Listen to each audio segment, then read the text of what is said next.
नमस्कार, news 18 update देख रहे हैं आप। आपके साथ मैं हूं संतोष गंगवार। बुलेटिन की शुरुआत करेंगे। केंद्रीय मंत्री गिरिराज सिंह ने एक बार फिर से मुस्लिम संगठनों और विपक्ष को आड़े हाथों लेते हुए बड़ा बयान दिया है। केंद्रीय मंत्री गिरिराज सिंह ने सीधे शब्दों में कहा कि आज मुस्लिम संगठनों की ओर से भारत को बांग्लादेश और पाकिस्तान बनाने की कोशिश की जा रही है। दरअसल हाल के दिनों में एक खबर सामने आई थी जिसमें बरेली के ऑल इंडिया मुस्लिम जमात की ओर से एक बैठक की गई थी और मुस्लिम एजेंडे तैयार किया गया था, जिसमें कहा गया था कि मुस्लिम संगठनों के लिए पैगंबर इस्लाम बिल लागू होना चाहिए। भारत को पाकिस्तान ना बनाए, बांग्लादेश ना बनाए, उसके लिए पाकिस्तान और बांग्लादेश बन चुका है। चाइना में इनकी जुबान नहीं खुलती है। ये तो राहुल गांधी, तेजस्वी यादव, अखिलेश यादव जैसे लोग हिंदुओं को अपमानित करके मुसलमानों के वोट बैंक के लिए भारत को पाकिस्तान और बांग्लादेश बनाना चाहते हैं। और किशनगंज जिले के मदरसा अंजुमन इस्लामिया में वक्फ संशोधन विधेयक के खिलाफ आक्रोश गोष्ठी का आयोजन किया गया, जिसमें AIMIM के प्रदेश अध्यक्ष समेत पार्टी के कई बड़े नेताओं ने हिस्सा लिया। इस दौरान वक्फ की जमीन पर हो रहे अवैध कब्जे के लिए केंद्र और राज्य सरकार को दोषी ठहराया गया। साथ ही वक्फ बोर्ड के खिलाफ केंद्र सरकार किसी भी रणनीति को नहीं चलने देने का संकल्प लिया गया। AIMIM की ओर से कहा गया कि JDU वक्फ संशोधन विधेयक पर अपना रुख साफ करे। साथ ही कोलकाता में महिला डॉक्टर की रेप और मर्डर मामले में AIMIM की ओर से दुख जाहिर किया गया।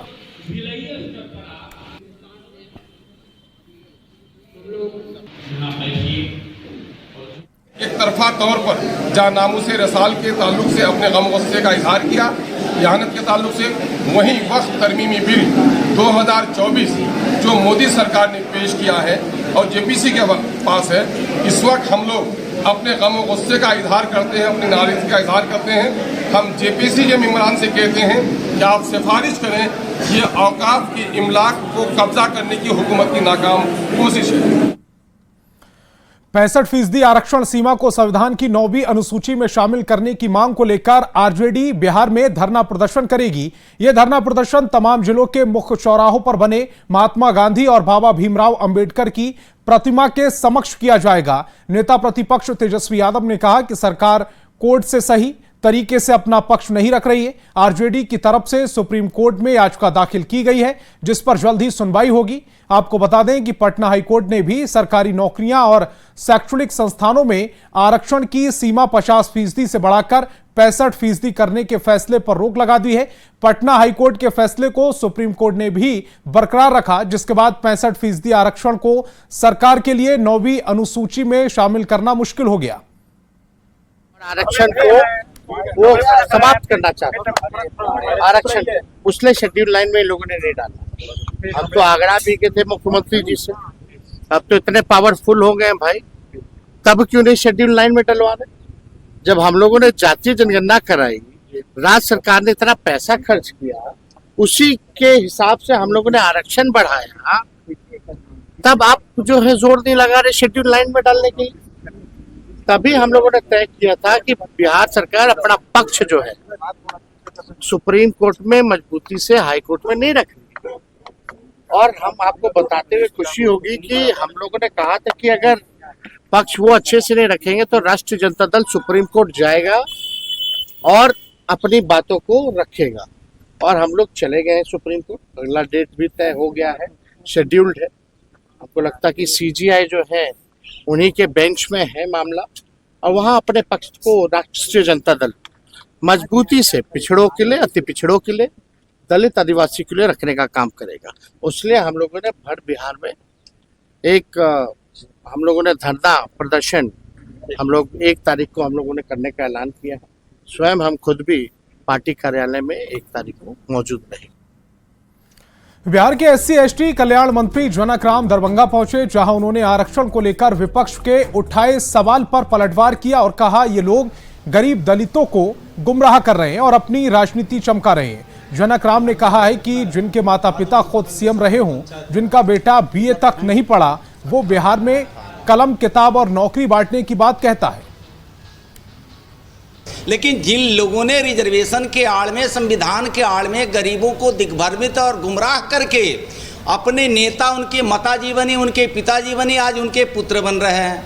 मैं आपके चैनल के माध्यम से श्री लालू प्रसाद यादव जी के पुत्र से पूछना चाहता हूं, आप गरीबों को कहते हैं कि कलम और कॉपी मैं बांटने का काम करूंगा। आपके माता और पिता दोनों राज्य के मुख्यमंत्री रहे, लेकिन अपने बेटा को कम से कम बीए नहीं करा पाए, 9वां पास बेटा आज गरीब को झांसे में लेकर के कलम कॉपी की बात करता है। ये दुर्भाग्य है। ये बिहार के अनुसूचित जाति जनजाति आपके झांसे में आने वाला नहीं है। और पटना के बेहटा में एक प्रेमी जोड़े की हत्या से हड़कंप मच गया। बताया जा रहा है कि युवती के भाई ने ही पहले प्रेमी की गला काटकर हत्या की और फिर अपनी बहन को मौत के घाट उतार दिया। एक रिपोर्ट देखिए। हॉरर किलिंग से दहला दानापुर, खंडहर में मिला प्रेमी प्रेमिका का शव, भाई ने बहन को उतारा मौत के घाट। दानापुर में एक बार फिर दिल दहला देने वाली घटना सामने आई है, जहां बहन के प्रेम प्रसंग के बारे में पता चलने पर भाई के सिर पर ऐसा खून सवार हुआ कि उसने अपनी बहन के साथ उसके प्रेमी को भी मौत के घाट उतार दिया। घटना बेहटा थाना क्षेत्र के कुंजवा गांव की है। जानकारी के मुताबिक युवती का उसके पड़ोस में रहने वाले अविनाश के साथ लंबे वक्त से प्रेम प्रसंग चल रहा था। जब इस बात की जानकारी युवती के भाई विशाल को पता चली तो उसने अविनाश और अपनी बहन दोनों को एक दूसरे से दूर रहने की चेतावनी दी थी, लेकिन जब वो नहीं माने तो उसने दोनों की निर्मम हत्या कर दी। सुबह में हम लोग को पता चला कि सुबह में पता चला कि दोनों की डेड बॉडी वहाँ पर पड़ी हुई है। खंडहर मकान है लड़की के घर के सामने मृतिका के। तो आए तो देखे कि यहाँ पे डेड बॉडी पड़ा हुआ है। इसमें विशाल की गिरफ्तारी की गई है। विशाल ने सही बात एक्सेप्ट भी कर लिया है कि उसने हत्या किया है। और पीओ से ब्लड लगा हुआ बोतल और इसके कपड़े से ब्लड लगा हुआ, उसे एफएसएल की टीम को बुला कर उसको जब्त करा लिया गया है। जानकारी के मुताबिक मृतका के भाई विशाल ने दोनों को पास में ही एक खंडहरनुमा घर में एक साथ देख लिया था। पुलिस ने बताया कि तभी उसने पास में पड़े शीशे के बोतल से युवक का गर्दन काट दिया, जिससे उसकी मौत हो गई। हालांकि युवती की मौत को लेकर पुलिस अभी कुछ भी कहने से बच रही है। ये कारण है प्रेम प्रसंग। इन दोनों के बीच में, दोनों लड़का जो मृतक और मृतिका है, इनके बीच में काफ़ी दिनों से प्रेम प्रसंग चल रहा था। ये जो लड़का है इसको पढ़ाने में पूर्व में ट्यूशन से रखे, उसी समय से प्रेम का संबंध था। इसके बीच में लोग ट्यूशन छुड़ा दिया कि नहीं उनसे नहीं पढ़ना, फिर भी लोग के बीच में संबंध बना रहा। बार बार ये इनके गार्जियन समझाए भी, लेकिन ये लोग समझे नहीं। वहीं मृतक अविनाश के परिजनों ने प्रेम प्रसंग की बात को झूठा बताते हुए साजिश के तहत हत्या करने का आरोप लगाया है। उनकी मांग है कि आरोपी को सख्त से सख्त सजा दी जाए। ऐसा लड़का नहीं था, कभी नहीं। सब दिन तो बाहर रह के पढ़ता था, बीटेक किया था। आपको गुड़गांव से वो इंजीनियरिंग किया था। उसको बाहर जाने वाला था। जल्द से जल्द उसको सजा हो। इतना जगह अपराध किया है। वो लड़का भाई में अकेला था, न बहन है उसके पास, परिवार में कोई नहीं। बताया जा रहा है कि युवती अविनाश के पास ट्यूशन पढ़ा करती थी। इसी दौरान दोनों के बीच प्यार हुआ और दोनों का मिलना जुलना बढ़ गया था। हालांकि पुलिस ने दोनों के शव को कब्जे में लेकर पोस्टमार्टम के लिए भेज दिया है। पोस्टमार्टम रिपोर्ट से ही साफ हो पाएगा कि युवती की मौत कैसे हुई है। दानापुर से अमरजीत शर्मा के साथ ब्यूरो रिपोर्ट, न्यूज़ 18। खबर सासाराम अनुमंडल क्षेत्र से है, जहां दरी गांव थाना क्षेत्र के बड़की करनपुरवा गांव में दिन दहाड़े एलजेपी रामविलास के कार्यकर्ता की हत्या मामले में पुलिस को एक सीसीटीवी फुटेज हाथ लगा है, जिसमें साफ साफ नजर आ रहा है कि आरोपी और मृतक सरोज पासवान के बीच हाथापाई हो रही है। सीसीटीवी फुटेज में आरोपी के हाथ में चाकू भी नजर आ रहा है, जिससे आरोपी ने सरोज पासवान के ऊपर एक के बाद एक कई हमले कर दिए। इस हमले के बाद ही सरोज पासवान की मौत हो गई थी। पुलिस इस सीसीटीवी फुटेज के आधार पर आरोपी की तलाश कर रही है। गांव में तनाव का माहौल है और एसडीपीओ दिलीप कुमार के नेतृत्व में पुलिस कैंप कर रही है। घटना हुआ कि चाकू मार के मेरे भाई को, सरोज पासवान को, दीपू साहब, भुवर पासवान और विंध्याचल पासवान और 2-3 लोग अन्य लोग शामिल हैं इसमें। चाकू मार के 4:30 बजे दिन में काली माई के से 300 मीटर आगे हत्या कर दिया गया। पुलिस प्रशासन अभी तक कुछ नहीं किया है। जो मृतक जा रहा था और रास्ते में जो है घटनास्थल के पास में जो है दोनों में बकझक हुआ और ये घटना हुई। क्या चाकू मार दिया था? चाकू मार दिया। खबर बेतिया से, जहां भूमि विवाद को लेकर दो पक्षों के बीच में मारपीट हो गई। इसी मारपीट का वीडियो सोशल मीडिया पर वायरल हो रहा है। वीडियो में दिख रहा है कि दोनों पक्ष एक दूसरे पर लाठियां बरसा रहे हैं। इस मारपीट में सुरेश साहा की मौत हो गई है। मृतक सुरेश साहा हिमाचल में ठेकेदारी करते थे। बताया जा रहा है कि 5 धूर जमीन को लेकर यह पूरा विवाद था, जिसको लेकर नारद मुखिया के बगीचे में पंचायत की जा रही थी। इसी दौरान कृष्णा साहा, दीनानाथ साहा, रामजीत साहा और मुन्ना साहा ने हमला कर दिया। बताया जा रहा है कि इस पंचायत की पुलिस को कोई जानकारी नहीं थी।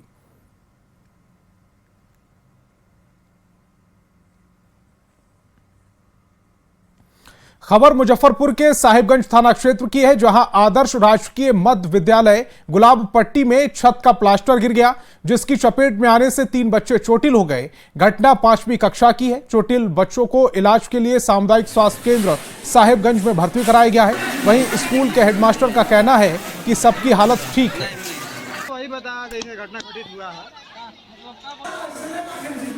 तो हमको 3 वर्ष की बातें याद रहेगी और क्या है, कुछ मालूम नहीं इसके बारे में, लेकिन सुनते हैं कि बहुत पहले तो सबसे दूसरा सब थे वहाँ उनके रीजन में शायद 3 वर्ष से मैं आया हूँ, 3 वर्ष में ऐसा प्लास्टर नहीं हुआ। खबर भागलपुर से है, जहां बिहार के श्रम संसाधन मंत्री संतोष कुमार सिंह ने मत्स्य जिला पदाधिकारी और लघु सिंचाई विभाग का वेतन रोक दिया। साथ ही पीएचडी के एई को शोकॉज नोटिस जारी कर दिया। जिले में नलकूप बंद होने को लेकर शोकॉज नोटिस जारी किया गया है। यह कार्रवाई सरकारी योजनाओं का लाभ जनता तक समय पर नहीं पहुंचाने को लेकर की गई है। आपको बता दें कि श्रम संसाधन मंत्री संतोष कुमार सिंह 20 सूत्री बैठक कर रहे थे। इस दौरान सरकारी योजनाओं में लापरवाही की शिकायत आने के बाद यह कार्रवाई की गई है। योजना लंबित है, किस कारण से लंबित है उस पर भी चर्चा हुई। आगे सबको एक लक्ष्य दिया गया कि इतना के अंदर आप करिए। कुछ विभाग में ऐसे लगा कि कुछ पदाधिकारी जानबूझ के लापरवाही, अपने कर्तव्यों के प्रति लापरवाह हैं। वैसे जिला मत्स्य पदाधिकारी का मैंने वेतन बंद कराया, आज से उनका वेतन बंद रहेगा। शोकॉज भी हम लोग करेंगे। पटना में डेंगू के बढ़ते प्रकोप को लेकर पटना सिटी के अगम कुआं स्थित एनएमसीएच पूरी तरह से मुस्तैद है। डेंगू के बढ़ते कहर पर रोक लगाए जाने को लेकर अस्पताल को सभी संसाधनों से लैस कर दिया गया है। अस्पताल प्रशासन को जहां सभी आवश्यक दवाएं उपलब्ध करा दी गई हैं, वहीं माइक्रोबायोलॉजी विभाग में डेंगू की जांच को लेकर समुचित मात्रा में किट भी उपलब्ध करा दी गई है। अस्पताल में डेंगू मरीजों के लिए 55 बेड रिजर्व कर दिए गए हैं। फिलहाल अस्पताल में डेंगू के 11 मरीजों का इलाज चल रहा है। डेंगू के मरीजों की संख्या के बढ़ते हुए स्थिति को देखते हुए हम लोगों ने 20 वार्ड जो है पुरुषों के लिए डेंगू वार्ड का निर्माण किया है और जो 20 बेड जो है वो स्त्रियों के लिए है। तो मेडिसिन विभाग में कुल 40 बेड हुए और 10 बेड जो है शिशु रोग विभाग में हम लोगों ने उसकी व्यवस्था की है और 5 बेड जो है इमरजेंसी में है। यानी टोटल 55 बेड अभी हम लोग ने सुरक्षित रखा है डेंगू के मरीजों के लिए। सरकार ने जो सुविधा बढ़ा दी है और अधीक्षक महोदय ने जो 0 ड्रग परचेज करने का जो इन्होंने जो पॉलिसी निकाला, उसके चलते हमारे मरीज खुश हैं। सारी सुविधाएं यहाँ मुहैया करा दी गई है और अभी तक कई मरीज आए डेंगू के, जिसमें जो गड़बड़ मरीज थे उनको 29 मरीज को हमने भर्ती किया। अनफॉर्चुनेटली अभी तक पिछले साल से अभी तक एक पेशेंट का हमारे यहाँ डेथ हुआ है, जो हम लोग उसको रिवाइज कर रहे हैं, रेगुलेट कर रहे हैं। हालांकि मरीज बहुत इमरजेंसी में आया था, उसको आईसीयू में रखा गया। तो डेंगू अभी तो रिकवर हो गया है। अब प्लेटलेट वगैरह 58,000 आ गया है, ऐसे 30,000 पे आ गया था। तो इलाज उला के सब ठीक है। दवा इलाज सब बढ़िया देख ही रहे हैं। साफ सफाई भी अच्छा है यहाँ पे। अच्छा, कोई दवा बाहर से लाने का नहीं, कुछ नहीं देना पड़ता है। जो उनका पर्सनल अपना शुगर वगैरह है वही सब लाना पड़ता है। बाकी एनएमसीएच में सब कुछ अवेलेबल है। क्या हुआ था? डेंगू हो गया। अच्छा, और डॉक्टर लोग? डॉक्टर अब ठीक से देख ही रहे हैं। दवाई दे ही रहे हैं। सब मिल रहा है यहाँ से? हाँ। कोई चीज बाहर से लाना पड़ रहा है? नहीं। और लोहरदगा से बड़ी खबर मिल रही है। पुलिस और आरपीएफ की संयुक्त कार्रवाई सामने आई है। लोहरदगा रेलवे स्टेशन से 7 मानव तस्करों को गिरफ्तार किया गया है। 34 मजदूरों को मुक्त कराया गया है। 2 बच्चे और 2 महिला भी शामिल हैं। समीर तिर्की के नेतृत्व में यह कार्रवाई की गई। लोहरदगा एसपी हरीश बीन जमा ने प्रेस कॉन्फ्रेंस कर इसका खुलासा किया है। मरीजों को त्रिपुरा, यूपी और बिहार ले जाने का प्लान था। त्रिपुरा के अगरतला, उत्तर प्रदेश के जौनपुर, बिहार के सासाराम के ईंट भट्टा में मजदूरों को लेकर जा रहे थे ये तस्कर, और तस्वीरें भी हम आपको दिखा रहे हैं। बड़ी कार्रवाई की गई है। 34 मजदूरों को मुक्त कराया गया है। 2 बच्चे और 2 महिलाएं भी इसमें शामिल हैं। रेलवे स्टेशन पर छापेमारी की गई और छापेमारी करने के पश्चात वहां पर तकरीबन 34 लोगों को 34 लोगों को रेस्क्यू किया गया, जिनकी अवैध मानव तस्करी की जा रही थी। उसमें ज़्यादातर लोग जो है काफ़ी गरीब परिवार से आते हैं। उनमें पुरुष भी हैं, उनमें महिलाएं भी हैं और उनमें कुछ नाबालिग बच्चे भी हैं। ये तस्करी करने वाले लोग, इनका एक गिरोह संभवतः अभी प्रतीत होता है प्राइमरी इन्वेस्टिगेशन में। गिरोह के रूप में ये लोग काम करते हैं। 7 लोगों को, 7 एजेंट्स को पकड़ा गया है। अब खबर धनबाद के भूली ओपी क्षेत्र से है, जहां प्राइवेट स्कूल की 4 साल की छात्रा के साथ छेड़खानी के मामले में पुलिस ने वैन ड्राइवर को गिरफ्तार कर लिया। जानकारी के मुताबिक वैन ड्राइवर ने बच्ची को घर छोड़ने के दौरान गंदी हरकत की थी, जिसके बाद छात्रा ने परिजनों को सारी बात बताई। वहीं मामले में स्कूल प्रबंधन ने घटना को मानने से साफ इनकार कर दिया था, जिसके बाद परिजनों ने पुलिस में एफआईआर दर्ज कराई और कार्रवाई के बाद आरोपी का मेडिकल कराया गया और जेल की सलाखों के पीछे भेज दिया गया। एक्यूज था जो बस का ड्राइवर था, स्कूल का ही ड्राइवर था, उसको हम लोग गिरफ्तार करके और आज माननीय न्यायालय में हस्ताक्षर कर दिए हैं। ये एक बहुत ही घिनौना घटना है जो मतलब दिखाता है कि कितने परवर्ट लोग घूम रहे हैं समाज में हमारे। हम बस सभी स्कूल वालों से भी हम ये निवेदन करना चाहेंगे कि आप लोग जिनको भी अपने यहाँ नौकरी पे रख रहे हैं उनका प्रॉपर वेरिफिकेशन करवाइए और बच्चों से भी प्रॉपर काउंसलिंग होना चाहिए, पेरेंट के साथ, टीचर का भी। खबर हजारीबाग से, जहां सुदूरवर्ती गांव में इन दिनों जंगली हाथियों का आतंक लगातार देखने को मिल रहा है। जंगली हाथी घरों को तोड़ रहे हैं, फसलों को बर्बाद कर रहे हैं। बीती रात भी हाथियों ने धान और मक्के की फसल को जंगली हाथियों ने तहस नहस कर दिया। कई किसानों की बाउंड्री को भी नुकसान पहुंचाया है। तस्वीरें इस समय आपकी टेलीविजन स्क्रीन पर। ये जंगली हाथी किस तरह से मक्के की फसल को नुकसान पहुंचा रहे हैं, धान की फसल को नुकसान पहुंचा रहे हैं और ग्रामीणों के घरों को नुकसान पहुंचा रहे हैं, वो सभी आप इस समय अपनी टेलीविजन स्क्रीन पर देख पा रहे हैं। कर दिया हाथी, 20-25 हजार का मकई बर्बाद कर दिया, 5 कट्ठा धान खा गया। रात में यहाँ हाथी का आगमन हुआ था, उसके चलते लगभग यहाँ 4-5-6 जन का धान मक्का नुकसान हुआ है और साथ ही साथ देखा जाए बाउंड्री भी नुकसान हुआ है। लगभग 50 हजार की क्षति है। मैं सरकार से या प्रशासन से, वन विभाग से मैं मांग करता हूँ कि इन लोग को जो सही मुआवजा हो उन लोग को मिले। और पाकुड़ से बड़ी खबर मिल रही है। लिट्टीपाड़ा में डायरिया का प्रकोप देखने को मिला है। करीब 12 लोग इसमें बीमार हुए हैं। स्वास्थ्य विभाग की टीम निगरानी कर रही है। फिलहाल बीमार लोगों को इलाज के लिए अस्पताल में भर्ती कराया गया है। बताया जा रहा है कि वो खतरे के बाहर है। तस्वीरें इस समय आपकी टेलीविजन स्क्रीन पर। एक पेड़ के नीचे सभी का इलाज किया जा रहा है। 12 लोग डायरिया से पीड़ित बताए जा रहे हैं। स्वास्थ्य विभाग की टीम निगरानी कर रही है। फिलहाल बीमार लोगों का इलाज किया जा रहा है और खतरे से ये सभी बाहर बताए जा रहे हैं। मिली जानकारी के मुताबिक करमाटार पंचायत के बड़ा कुड़िया गांव में कई दिनों से नदी नाले का पानी पीकर लोग उल्टी और दस्त से पीड़ित थे और ये उनका इलाज चल रहा है।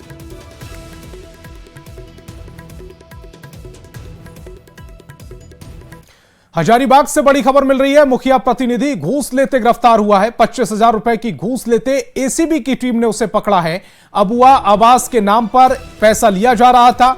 मुखिया प्रतिनिधि और मुखिया को एसीबी ले गई है साथ। कांग्रेस विधायक अंबा प्रसाद ने जांच की बात कही है। बड़का गांव के एक पंचायत का यह पूरा मामला है, जहां मुखिया प्रधानपति रिश्वत लेते हुए पकड़ा गया है, घूस लेते हुए पकड़ा गया है। 25,000 रुपए ये घूस लेते हुए एसीबी की टीम ने उसे पकड़ लिया है। अबुआ आवास के नाम पर पैसे लिए जा रहे थे। मुखिया प्रतिनिधि और मुखिया को एसीबी साथ ले गई है।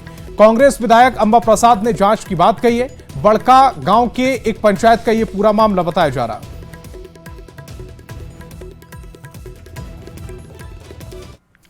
इस बुलेटिन में फिलहाल इतना ही। आप देखते रहिए न्यूज़ 18 बिहार झारखंड।